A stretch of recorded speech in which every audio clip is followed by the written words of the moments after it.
With us now from the White House is the official spokesperson for Turning Point USA, longtime friend of Charlie Kirk and friend of mine, Andrew Kolvet. Andrew, you were Charlie Kirk's right-hand man. This must be a really intense moment for you and for the core leadership team at Turning Point.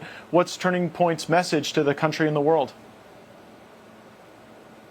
Well, thank you, Matt, for having me on. Our message to the world is that an assassin tried to stop this movement by taking out our amazing, incredible, inspiring founder and CEO, but he will fail.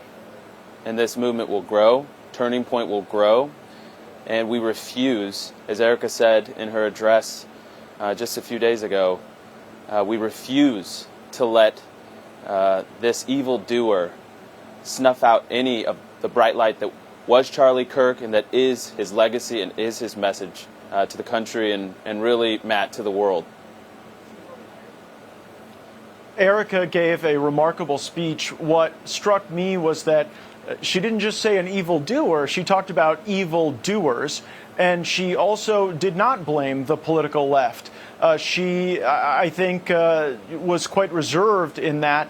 Does the Kirk family, does the Kirk orbit believe that more than one person was involved in this killing? And do you believe that there could have been an even more sinister motivation? We are in touch with law enforcement. They're keeping us up to date. I'm not going to speculate, Matt, about any ulterior motives just yet. I will say that we are watching it all. And even if, it is the suspect and it's just a lone wolf, well, we believe that he's part of a larger network of people that radicalized him.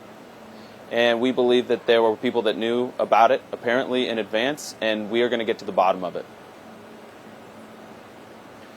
There was an incredible moment today when Vice President JD Vance hosted the Charlie Kirk Show. You're the executive producer of that program.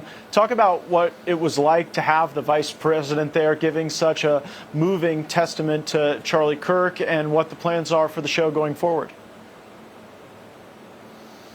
Matt, you're one of the few people that would get this. It weirdly felt like old times again. And Charlie endorsed JD, when he was like 3% in the polls running for Senate in Ohio. And I remember Charlie was like, we got to get this guy on the show. He's amazing. And I had heard of his book, but I remember, JD didn't have a beard at the time. And then, obviously, but it was this amazing episode. They went for like an hour and a half, and it's just this long discussion. And then, we would have JD back again and again and again. And when JD became the vice presidential nominee, they were sure to reach out and say, hey, JD wants to come on and, you'd be one of the first shows. And they've just always been that way. And so to get that call that the vice president himself, Matt, wanted to do this. This was his idea. And for us to have that honor to produce the Vice President show, along with his team, certainly, and for him to bring in such a star-studded group of guests like Susie Wiles and Stephen Miller and RFK Jr. And Tucker Carlson. It was truly a remarkable day that we just had. And I believe, ironically, the most poignant part was the end, Matt, where he closed out, and it was really a call to action to the audience. And there was nobody that was not paying attention at that moment, I can tell you. We were fixated on the words that the vice president was saying because it felt truly important. It felt so important, and I believe it will prove to be as more and more people see what he had to say to the country.